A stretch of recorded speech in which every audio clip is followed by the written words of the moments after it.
Ciao a Ciao a tutti! tutti e benvenuta al Pensatoio Podcast e Gaming. Oggi Open Day a Hogwarts.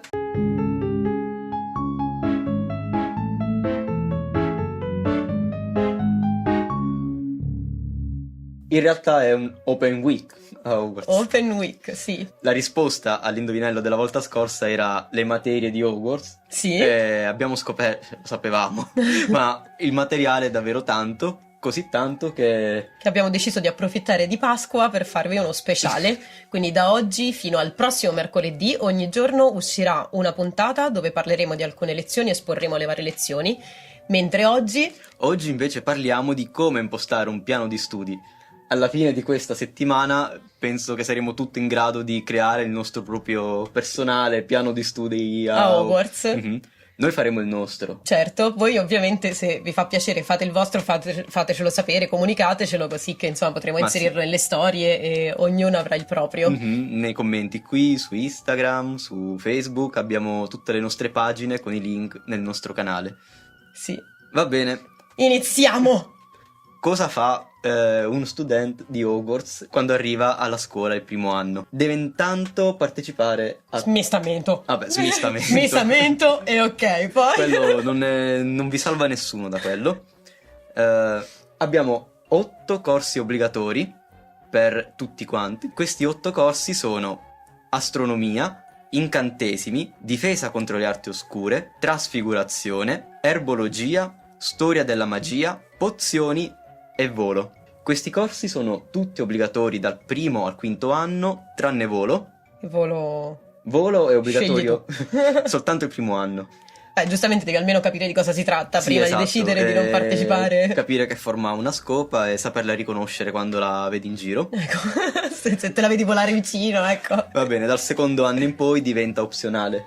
Ok. I corsi ci sono, possono essere seguiti, però semplicemente gli studenti che decidono di proseguire con lo studio del volo sono o chi vuole entrare nella squadra di Quidditch della propria casa, O chi spera di poterci entrare. chi spera, certo, raramente chi invece vuole migliorare le proprie abilità di volo, quindi lo fa insieme a Madama Boom nella saga principale o con la professoressa Kogawa su Hogwarts Legacy. Su Hogwarts Legacy. Yes. Poi ovviamente tutte queste lezioni appunto ve le spiegheremo nel dettaglio nelle prossime puntate.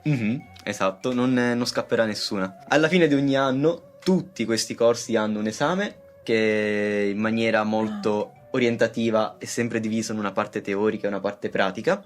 E non c'è basilisco che tenga, sia chiaro, gli esami li fate e basta. No, In realtà sì, perché l'anno del basilisco sono stati tolti a tutti gli esami. no, è quello, gli hanno fatti fare lo stesso. Ah, sì. E loro erano distrutti perché dicevano, ma come? Ma dopo tutto quello che sta succedendo, la gente viene pietrificata in mezzo ai corridoi e voi ci fate fare gli esami. E la McGrane dice, queste sono le parole di Silente. De Silente ha detto che bisogna andare avanti con l'istruzione, siete a scuola perché dovete essere istruiti, altrimenti vi mandavamo tutti a casa. Quindi Ok. state qua e fate gli esami. Chiedo perdono, ma io ho registrato meglio il film in cui invece mi sa che dicevano il contrario. Non so, però è stata divertentissima questa cosa. Ron può immaginare che reazione abbia avuto. Sì, ma nel film invece era la reazione di Hermione, che era triste perché gli esami non c'erano più. Ah, ecco. E lei, che era stata pietrificata per mesi e mesi, in realtà era pronta a farli, quindi era triste. Va bene, al terzo anno, a questi 7 corsi, perché ormai volo non è più obbligatorio, vengono aggiunti almeno 2 corsi a scelta, da una lista che invece è composta da aritmanzia, cura delle creature magiche, divinazione, babbanologia e antiche rune. Però tutte quelle obbligatorie restano obbligatorie. Quelle fino al quinto anno rimangono Ok. obbligatorie. Con questi esami scelti così si arriva fino al quinto anno, e al quinto anno, invece dei classici esami finali per superare l'anno, ci stanno degli esami molto più complicati. GUFO. Giudizio unico per fattucchiere ordinario. Gufo. Questi sono tradotti bene dall'inglese, dove la parola è house. Molto. Uh-huh. E non mi ricordo come sia l'acronimo inglese, però... Ordinary Wizard Level. Sì, penso di sì. Ok. è appunto per indicare che sono degli esami che ogni mag o streg del mondo magico deve saper affrontare per potersi ritenere un adeguato mago o streg nella vita lavorativa o quotidiana Ci dici un po' i voti, quali possono essere? Sì, certo, perché non si passa per forza, ci sono dei voti negativi con i quali non si passa questo esame. Sono Troll, orientativamente da 0 a 2. Ok, Poi abbiamo Desolante, da 3 a 4. ok. Scadente è il 5. Che poi è ridicolo che ci siano 3 voti per l'insufficienza, cioè una volta che è insufficiente io passo o non passo, questi dannati esami, che poi alla fine sono un po' passo non passo, no? Anche. Beh, poi sì, no, il grado allora, sopra ti serve, però sì. i 3 gradi sotto che ci devi fare? È la tua consolazione quando vieni bocciato a Ponzioni Dici, e dici almeno non sono un troll. almeno non sono un troll, sono un deludente. Meglio. Un desolante, anzi. Sì, perché invece quando si passa è importante il voto con cui si passa, tante volte. Poi vediamo perché. Si passa con accettabile, che sono il 6 e il 7. Ok. Oltre ogni previsione, che sono l'8 e il 9, ed eccezionale, che invece è il 10 e l'eccellenza. Che nella scuola italiana non esiste in realtà, cioè esiste come numero e basta, no? Si Ma dice. sì o no? No, io l'ho preso un 10 in filosofia una volta e basta. Anch'io Però... ho preso i miei 10. Sì. Ora, sì, mi devo No, noi rivelare c'è- come secchione, però Cioè, li ho vabbè, presi. Si vede. No, scherzo. Perché sono importanti questi gufo? Sono importanti perché sono l'equivalente per almeno il mondo babbano, sono degli esami di maturità e una volta superati ci sono degli sbocchi lavorativi che richiedono adeguati gufo. Non è obbligatorio passare gufo per ogni materia, Mhm. però se per esempio si va a fare magizologia è importante aver avuto un buon gufo in cura delle creature magiche, per Certo. esempio. Addirittura meglio avere un mago, che vediamo tra poco, che sarà il livello successivo. Ok, andiamo con ordine. Sì, restiamo ancora a scuola. L'anno dei gufo. L'anno dei gufo è pesantissimo per tutti gli studenti perché i professor di solito si organizzano facendo fare dei ripassi completi di tutti i 4 anni precedenti, dando un carico di studio assurdo a tutti gli studenti. Ma si va avanti col programma o no? Questo non lo possiamo sapere. Sì, si va avanti. Ah, Ci sono più ovviamente- riepilogo. Sì, più riepilogo Ok. e compiti. Quinto anno della maturità, uguale. Mhm. E il direttore delle case, ognuno per ogni casa, fa un colloquio personale con ogni studente della propria casa Per indirizzarli, no? Come per un indirizzarli, dare orientamento- un'occhiata agli esami passati finora. Per esempio, se qualcuno andava male in difesa contro le arti oscure, il direttore dice: guarda, non andare a fare l'Auror, pensa a fare qualcos'altro. Oppure se andava bene in difesa contro le arti oscure, sarà il contrario: tu potresti essere un Auror, migliora anche questa materia, fai questo corso una volta passati il gufo. E questo è il colloquio in generale che... Su questo c'è un aneddoto che mi ricordo che è Ah. divertente. E quando Neville Pashok va dalla McGranit per fare il proprio piano, insomma, gufo Mhm. per il futuro, diciamo. E no, non gufo, dopo, no? L'inizio dell'anno nuovo. Sì, che sì, poi è esatto. ridicolo che lo facciano all'inizio dell'anno perché non hai tempo neanche di organizzarti con le lezioni. Però vabbè. Mhm. E insomma, Neville va dalla McGranit e la McGranit gli dice, perché lui aveva scelto trasfigurazione e non incantesimi. Mhm. E la McGranit gli dice: scusami, ma abbi pazienza, figlio mio. Cioè, in trasfigurazione sei una sega, fondamentalmente non Sì, sei sì, sì. bravo. Mentre in incantesimi sei molto bravo. Per quale motivo hai scelto di fare trasfigurazione e non incantesimi? E lui, un po' vergognandosi, gli dice: perché la nonna dice che gli incantesimi è per scemi, e invece, non mi ricordo le parole precise. Sì, è una scelta facile. Mentre dice. è una scelta facile, bravo, esatto. Quindi te la ricordi anche tu questa cosa? Sì, ero anche indeciso se metterla o non metterla nel malloppo di cose da dire col materiale Perché corraccolto. a me aveva colpito perché c'è tanto questa cosa, almeno io ho avuto un genitore così, no? Che voleva indirizzarti negli studi e la McGranit gli dice: ma veramente il punto è che tua nonna non era brava in incantesimi? Sì. Adesso le scrivo una lettera, Sì, no? sì, esatto. E tu ti devi sentire libero, tua nonna deve essere orgogliosa del nipote che ha, non di quello che vorrebbe avere, che è una grandissima lezione anche questa, secondo me, da parte della Rowling, Non no? è che non era brava in incantesimi, ha proprio fallito il gufo. Sì. È stata bocciata. Sì, era stata bocciata in incantesimi e quindi diceva al nipote che incantesimi era semplice, era la scelta facile. Mhm. Giusto prima di andare avanti, questi corsi che abbiamo detto finora non sono del tutto statici a Hogwarts. Possono esserci dei piccoli cambiamenti, alcuni veramente straordinari, altri può capitare. Citiamo divinazione, che stava quasi per essere abolita dal piano di studi, dalle possibili scelte dei corsi a Hogwarts, perché non è una scienza magica, è molto imprecisa, non piace a tutti i professori, anzi Silente è uno dei professori che invece la voleva proprio abolire, però dando un'ultima chance alla professoressa.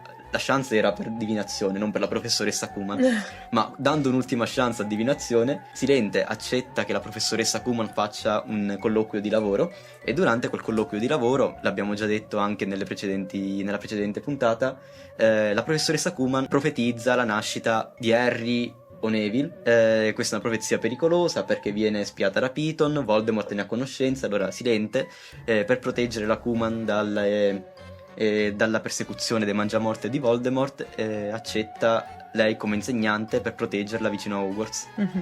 Quindi divinazione rimane, Ok. nonostante stesse per andare via. Opzionale, diciamo, Sì. queste sono quelle che vanno e vengono. Ok. Abbiamo poi alchimia, che è un corso avanzato che viene aperto soltanto per il sesto e il settimo anno, e soltanto quando c'è un numero di studenti adeguato ad aprire il corso. Ok, che sarà, che numero sarà? Una decina almeno? Ma immagino di sì. Io penso che più o meno le classi erano, accorpando, che so, un anno di Serpeverde e uno di Grifondoro si facevano circa 12-15 studenti. Che poi chissà quanti studenti sono in media in totale a Hogwarts. Ci sarà un Forse un po' numero? di più, anche Allora, l'anno di Harry, almeno i ragazzi, perché mi ricordo bene il dormitorio di Harry, erano 5, no? Erano Harry, Ron, Ok, Dean Thomas, Neville. E solo loro erano del primo anno? 2 hours later. Quindi Da mettiamo una moltiplicare per decina per 4. casa. Ah. Ok, da moltiplicare per 4 e poi per 7. Esatto. E il calcolo lo fai tu. Va bene. Lo fate voi? Alchimia, quindi si apre soltanto quando c'è una richiesta sufficiente, e poi le arti oscure, che per un anno hanno sostituito difesa contro le arti oscure. È stato- Giustamente. Sì, era l'anno di Chissà quale anno era. Boh, Piton uno preside. a caso. Va bene, in teoria vedremo. Salazar Serpeverde voleva arti oscure da sempre, non era riuscito perché era stato ostacolato dagli altri fondatori della scuola. Vorrei vedere, insomma. Ci sarà un corso di materializzazione che non è importante ai fini dello studio, però sarà esattamente come una patente per la macchina. E le classi avanzate, che invece saranno accessibili una volta superati i GUFO, sono delle classi appunto sempre con lo stesso nome: difesa contro le arti oscure, incantesimi, trasfigurazione. Però l'accesso sarà consentito in genere soltanto a chi avrà superato un gufo con un voto molto alto, come per esempio oltre ogni previsione ed eccezionale, esatto. Ok, poi il professore un po' a decidere in realtà a quale livello Sì. accettare gli studenti, no? In teoria, in linea generale, oltre ogni previsione eccezionale vanno bene, soltanto Piton aveva un limite di eccezionale per E basta, pozioni. ok. Poi lo toglie quando andrà a difesa contro le arti oscure, perché sarà un po' più rilassato, Gli piace forse. di più difesa contro le arti oscure. È ovvio che questi corsi avanzati sono avanzati per il livello di difficoltà degli incantesimi, difficoltà delle materie, ma anche per pericolosità, perché per esempio gli Ok. animali saranno più pericolosi, in Ah. cura delle creature magiche, in teoria, perché con Hagrid sappiamo che non c'era tanta distinzione non c'era la gradualità nel come mostrare. Hagrid gli ha portato gli schiopodi al quarto anno che... Mhm. cioè... Sì, lo vedremo perché lui alternava, poi portava i vermicoli, Sì. perché aveva esagerato. Poi mi portava ricordo gli se i vermicoli, non mi ricordo se era l'esame del quarto anno per forza. Mhm, No, o forse del terzo, perché lo fanno anche Harry, Ron e Hermione. mhm. E praticamente gli dà come esame di fine anno tenere vivo un vermicolo per un giorno intero, mi sembra una cosa del genere. E la cosa bella è che i vermicoli prosperano se lasciati a se stessi, quindi senza dargli da mangiare, senza bere niente, quindi l'hanno passato tutti. Questo Sì, ma era esame, stato ovviamente. massacrante per Hagrid perché era l'anno di Fierobecco.